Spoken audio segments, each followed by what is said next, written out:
What's up, everybody? I am talking about the husbands today. We're talking about the husbands. So pull up a seat, everybody. Sit down, sit back, because we're talking about the husbands, better known as Goonicorn.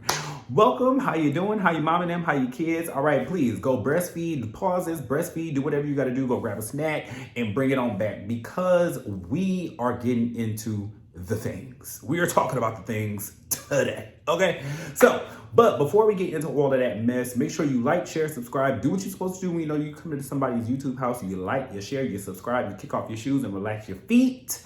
And let's get into it. Okay. We got a lot of things to talk about. How do we even begin? Let's begin here, okay? Let's start with... Okay, because I'm not really going to be talking about the episode because the finale was a little bit lackluster. It was lacking in the luster department, okay? It just wasn't really all that. But Robin, the Robinettes, yeah, we gonna have a chat today because I'm a little concerned about the Robinettes and how y'all are so adamant and determined to defend this lady in the face of just pure adversity, in the face of pure delusion, and her just being caught up and stigmatized by her husband. I'm worried about y'all. I ain't even worried about her no more because, like, I get it. We see what's going on. She on TV. But y'all, I'm concerned about y'all because why are y'all defending her so fiercely when I think she has never had such a fierce following before this, but this season you girls are just coming out the woodwork for Miss Robin. But anyway, we will get to that. Okay, how are we gonna start this? So let's start with Ashley. Actually, I don't even want to talk about Ashley because I think much like Ashley, much like Mia, much like Giselle, I think they all helped this season tank by not going to work. Ashley, you were getting a divorce this season and you neglected to take us through the journey of your divorce. You gave us a update in the beginning, you brought it back a little bit in the middle, and then you tried to clip it at the end with like, oh, Michael's buying me a house. Lady, like much in the vein of what they're doing over there on Miami with Lisa, this season should have been all about Ashley. This should have been Ashley's season. Why are we not talking about her going through the divorce from this old nasty, predatory, grabby ass geezer? Why are we not talking about that? We are talking about your little goofy looking friend Deborah, and we talking about Chris sliding in your DMs. Please make it make sense to us how this season you're going through a divorce, but you have time to be creating mess, to be fabricating mess with your little goofy looking friend and these DMs with Chris. Make it make sense. This season should have been all about Ashley. That, like, think about it, y'all. We're watching a show about housewives, and we're on a season where one of the housewives, one of the premier housewives, one of the OGs is going through a divorce. That should have been the main plot. Everybody should have been digging their nails in and sinking their teeth into this mess. But instead, y'all want to talk about Chris Bassett? Like, how stupid would Chris be? Now, mind you, I don't put nothing past no man, okay? I'm putting nothing past no man. But how stupid would Chris be to slide in your DMs to talk to your friend when his wife works with you on a show about being married? How stupid would he be to use you to get to your friend? If the man wanted to talk to your homegirl, he could just contact her.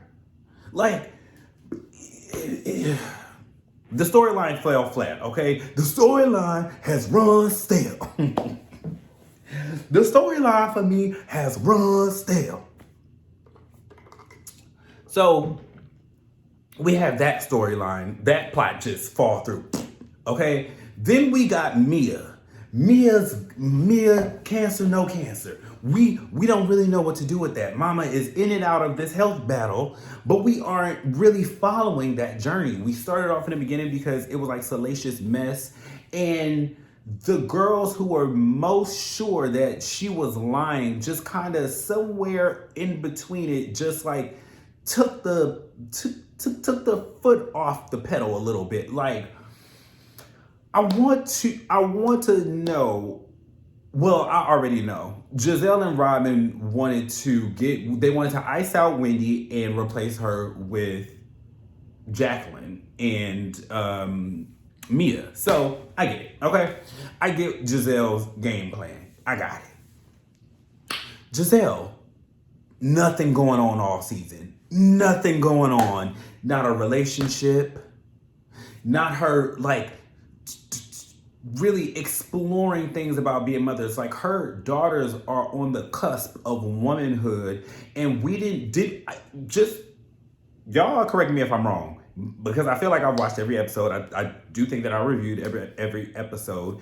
I do not remember an episode where Giselle is like having conversations about womanhood and what she has gone through as a 16, 17, 18-year-old woman, and, you know, falling in love, dealing with boys, and I mean, although, like, why would they come to her about, you know, relationships? I don't know. But it could always be, and you know what, now that I think about it, I do think that her daughters brought it up earlier in the season where they was like, you know, we don't really feel like we can talk to you about those things because you aren't a great example for us, Mom.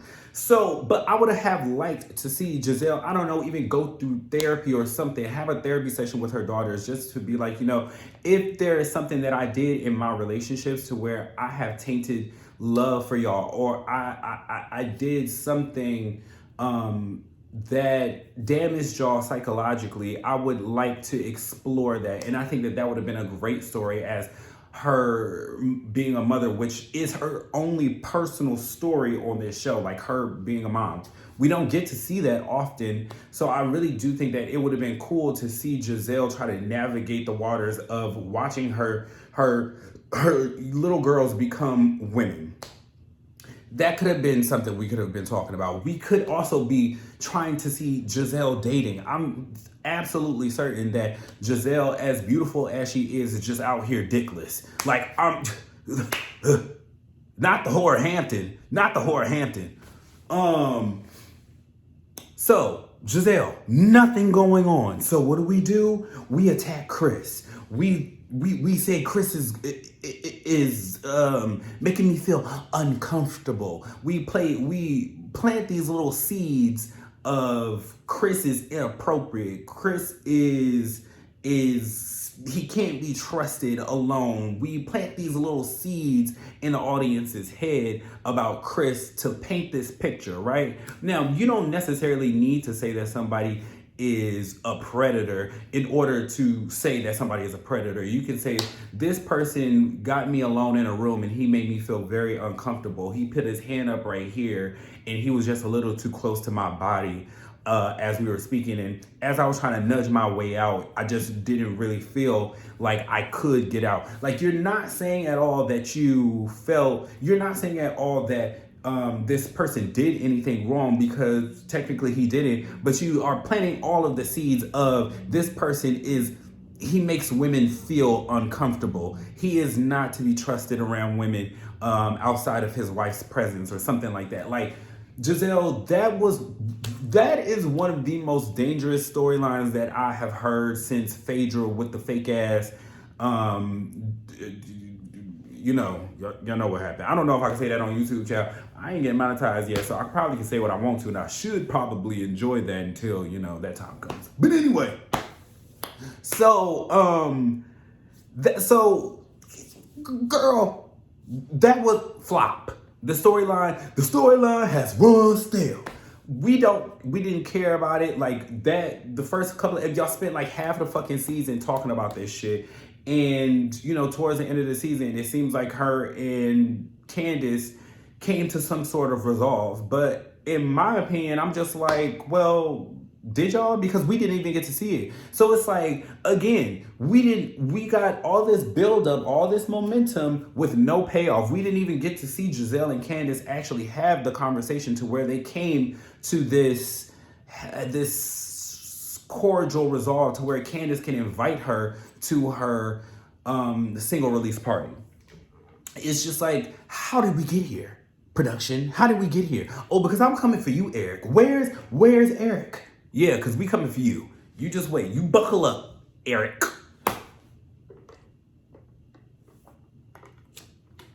Okay. So now we get to, who should we go to next? Let's go to Karen. Karen ain't had nothing going on this season either. Like, look, Ladams.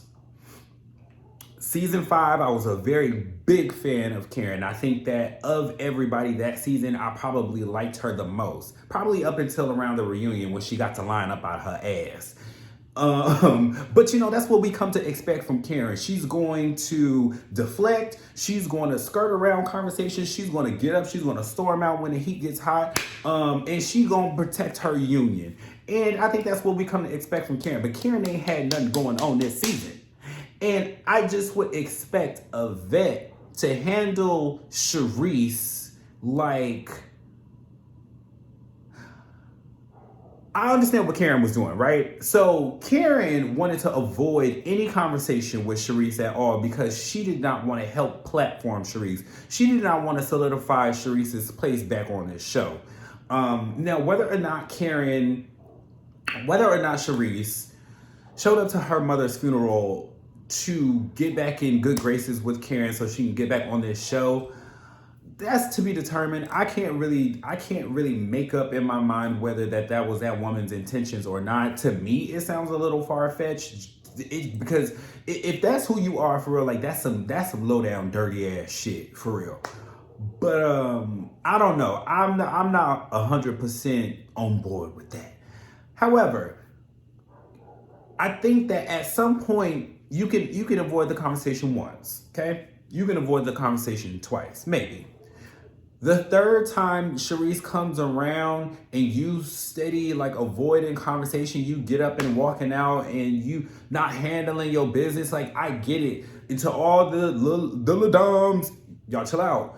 I don't necessarily agree. I don't necessarily disagree with the way that Karen handled it, but I do think that it hinders her performance as a reality star because there is obvious tension between y'all, and it's like y'all keep trying to play in the faces of the viewers, and we're not stupid. There's obvious tension here, and Karen, the only thing that you are doing is making yourself look like you are guilty of something, because whatever this conversation is that this woman wants to have, go ahead and have it.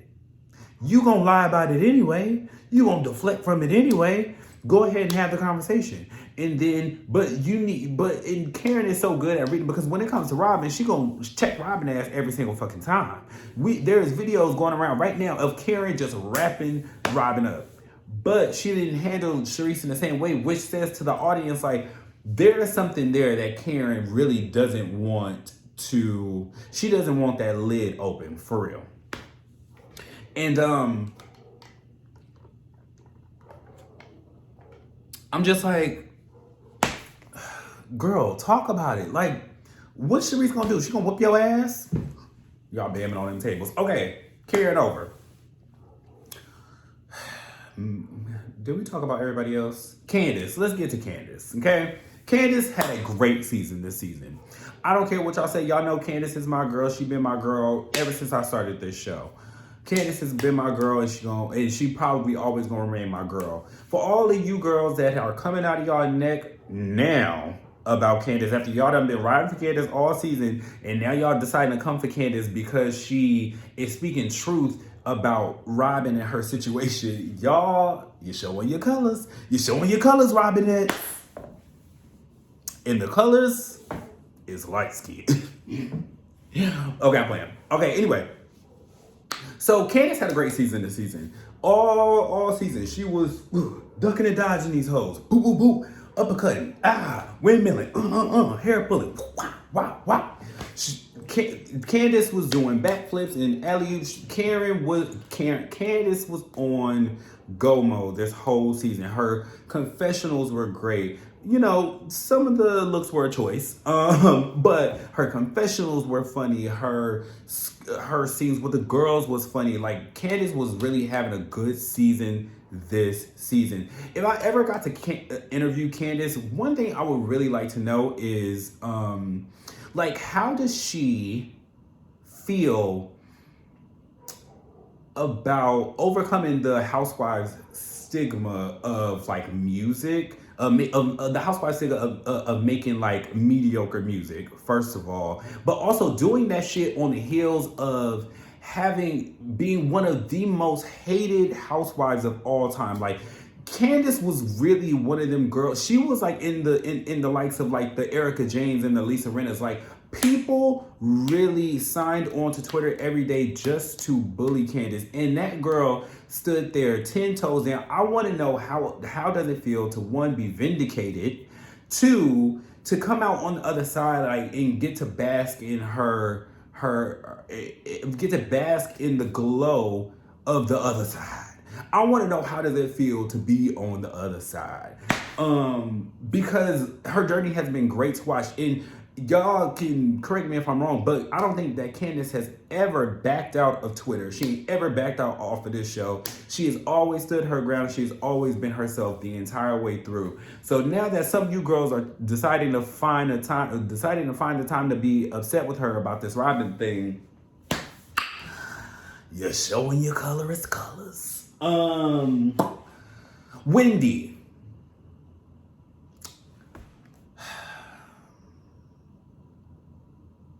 God bless Wendy, okay? Because Wendy had some tough waters to navigate through. Wendy was being iced out by the main girls.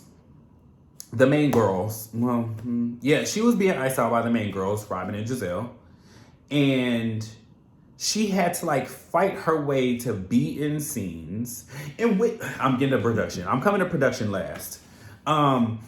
She had to fight her way to get in scenes, and she had to really prove herself this season. And she had the self-control of Wendy, honestly, to me, probably gives her best performance of this season, because she was able to withstand so much and still hold her crown up high. Kudos to Wendy, because when I tell you that I would have lost every business, I would have lost every connection, I would have lost my bearings, my earrings, my wig, my nails, I would have lost my mind. If I would have had a drink thrown on me, I would have dove across that table and ripped Mia a new vagina. Oh, bitch, you thought you needed a plastic pussy before, ho? Yeah, you gonna need a titanium one after I'm through with your motherfucking ass. Keep playing on it. Yeah. Woo, woo, woo, woo, woo. Yeah, I would have whipped the ass. But Wendy had a really great season. Throughout Robin icing her out being weird, through Giselle icing her out being weird, I just think that she did a great job of holding her own. So kudos to Wendy. Robin. Oh, Robin. Ooh. This was a rough season for you. This was a rough season for you, and it just did not have to be that way. It did not have to be that way, because you, very much like Ashley, like Giselle, like Mia, y'all had stories, that you had a story there to talk about. Your man, who was belittling you all last season about not wanting to get up and go to work, get your ass up and go to work. You laying in a bed, you being depressed, and you blaming it on the pandemic. This man who was treating you that way, which in hindsight, I'm like, oh, borderline abuse, I don't know. This man who was treating you that way all last season, to come to find out that This man was out here gallivanting the Georgetown streets, apparently, child, and paying for hotels for girls who flew down here from Canada amid the pandemic.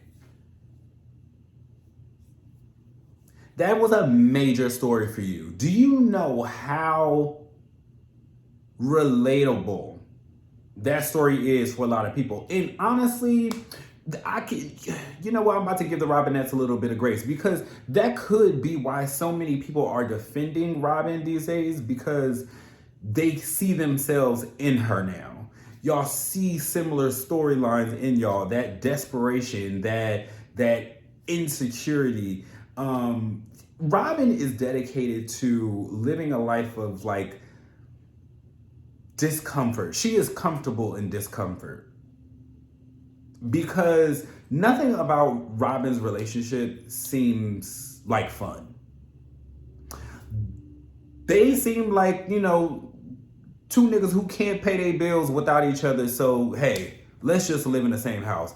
We here, we might as well have sex. We here, we might as well get married. Like, nothing about them oozes passion, oozes love, oozes like, oh, I can't wait to see my man. Do y'all want to know why everybody just like sank into their seats when Candace got on the mic and said, and last but not least, I want to give a shout out to my man. And everybody looked at their partner and just felt the love between them, because it was like it was like energetic. It was magnetic. Like the room filled with like love, and it permeated through the screen. It felt good to see that couple like embrace each other like that. We have never gotten a moment like that where it seemed genuine and honest and caring about y'all too. Like, Juan, for the most part, always seems like he's very disgusted with Robin. So much so, like, he literally told her last season, like, girl, this is unattractive. Get your black ass up. Black. Get your ass up and get out the bed, girl. I don't care that I just cheated on you. I don't give a damn that I was out there pogo sticking in puss. I don't care that I was out there paying for hotels for coochie. I don't give a fuck about how you feel about none of that. I don't care about you being depressed about none of that. Get your ass up out of this bed and go bedazzle them embellished hats. That's what you go do, Robin. That's how Juan treats you. We don't get to see a fun-loving couple. We see two people. It looks like y'all are a disjointed couple who lives together, who are raising their children. Y'all are co-parenting your children. That's what it looks like. And correct me if I'm wrong, Robinettes, like, did they ever go through actual therapy to resolve the issues that split them up the first time? To my knowledge, they went to therapy once, and the one time that they went to therapy, Juan shut her down so hard, like, the therapy session was over. So I don't know if they continue with that. I don't know if that was just for a storyline. I don't know what that was about, but it just seems like we are not getting access into Robin's life the way that we used to. And if I'm being honest, now it's just kind of making me think. Now, after this whole situation where Robin didn't talk about any of this on the show, now it's making me feel like, well, have we ever really gotten real scenes from Robin and Juan? I don't know. It's like, what else have you been hiding from us?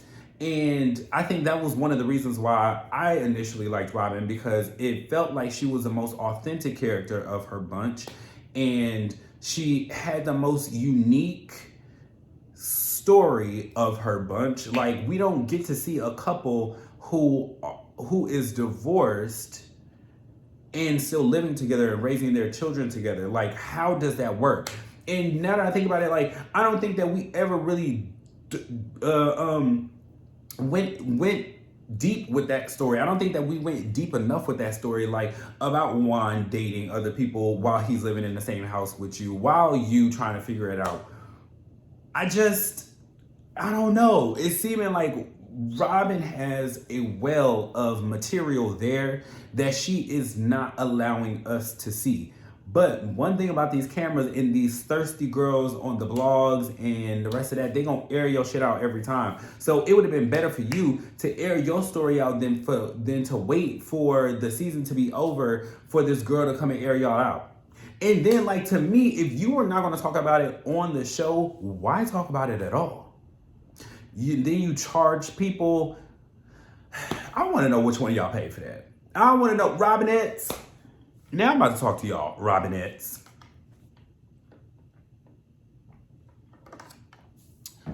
What the fuck is y'all's problem? Now, I get why Robin is defending Juan and she is, she's delusional. She's insecure and her situation is fucked up and she's been in it so long that she has grown to be content with it. She is comfortable exactly where she is and she ain't going nowhere. I got that, okay? But why are y'all allowing Juan to make y'all look stupid? Y'all believe in Juan's lies?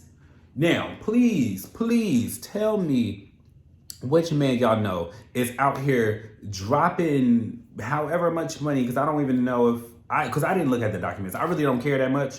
But I don't know how much. Let's just say he paid like $400 or something for the hotel. What man do you know who is in, financial distress? Because let's not act like Robin and Juan are this couple who, like, let's not act like Robin and Juan is Lisa and Lenny. Let's not do that, okay? They aren't living in an $80 million house on waterfronts, okay? They're living in some old teardown in Hanover. I don't know where they live. And they have a nice house. Actually, their house is really nice.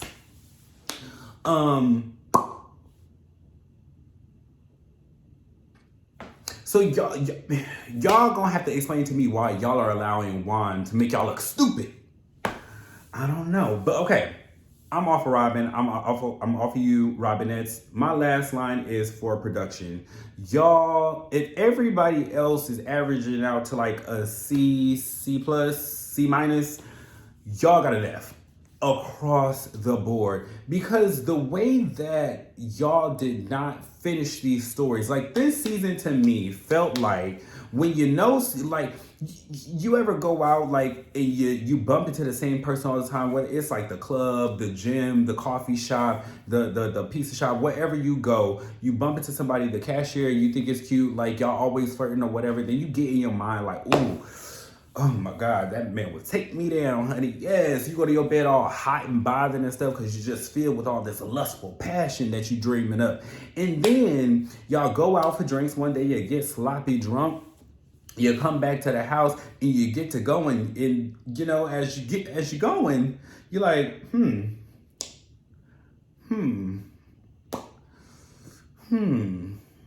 this isn't as good as I thought it would be. It just kind of feels like this season was revving up and it was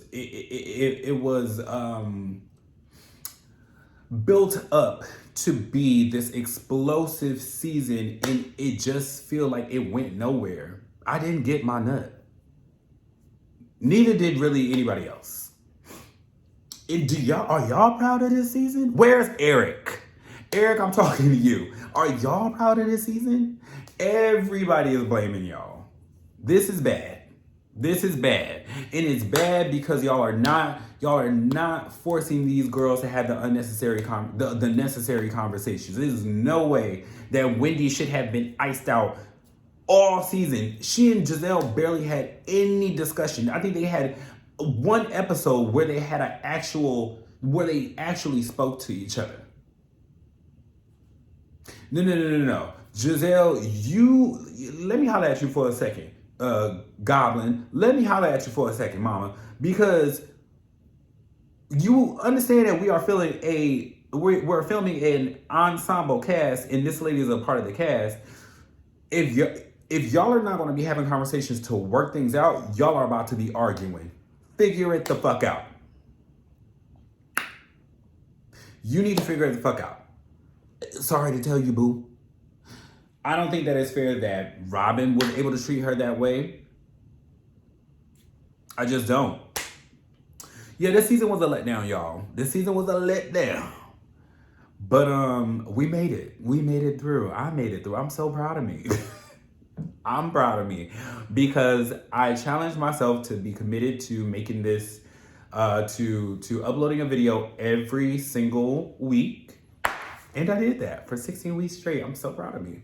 I'm a real YouTuber now. Damn. You know, I think I started out with like 300 subscribers or something when it started, and I'm at 675. I'm moving up the ranks. We getting there. That's why I said make sure you like, share, and you subscribe. Heavy on the share and subscribe. Heavy on the like too. Yeah. And leave your comments down below. That is all I got. And I'm actually planning on doing some interviews for the interviews. Interviews is a loose term, not really interviews, but I'm planning on having a guest for some of these reunions. Now it's a 3-parter, so for one of those parts, I will at least have one guest. So I will see y'all then. Please check out my other video for Love and Marriage DC. I will try to get that uploaded today because I'm like 2 episodes behind on that. So I'm gonna try to get that uploaded today as well. And I will see y'all later. Toodles.